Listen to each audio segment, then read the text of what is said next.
নভেম্বরের 20 বা 21 তারিখ ওমরা করতে সৌদি যাচ্ছেন তারেক রহমান। ফের লন্ডনে ফিরে আগামী মাসের শেষে বা ডিসেম্বরে ধরতে পারেন ঢাকার ফ্লাইট।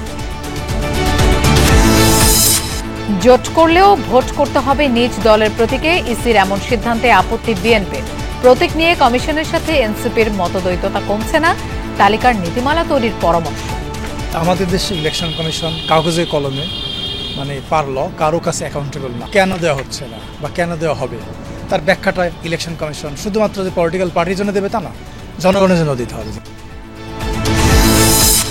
ক্ষমতায় গেলে শিক্ষা ব্যবস্থা সংস্কারে গুরুত্ব দেবে জামায়াত, মিশিগানে বলেন আমির ডাক্তার শফিক।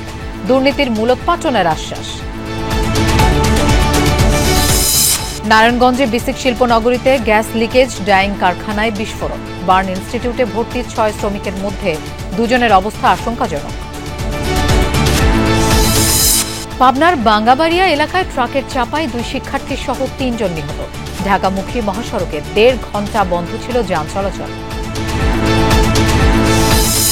আবারও পিছিয়েছে প্রাথমিকের স্কুল ফিডিং কর্মসূচি। 4 বিভাগে মেলেনি দুধ সরবরাহের ঠিকাদার, হযবরল অবস্থা প্রকল্পের।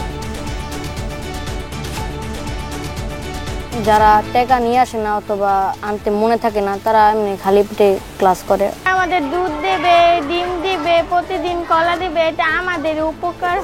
সরকার থেকে আমাদের খাবার দিবে সেই অপেক্ষায় আছি।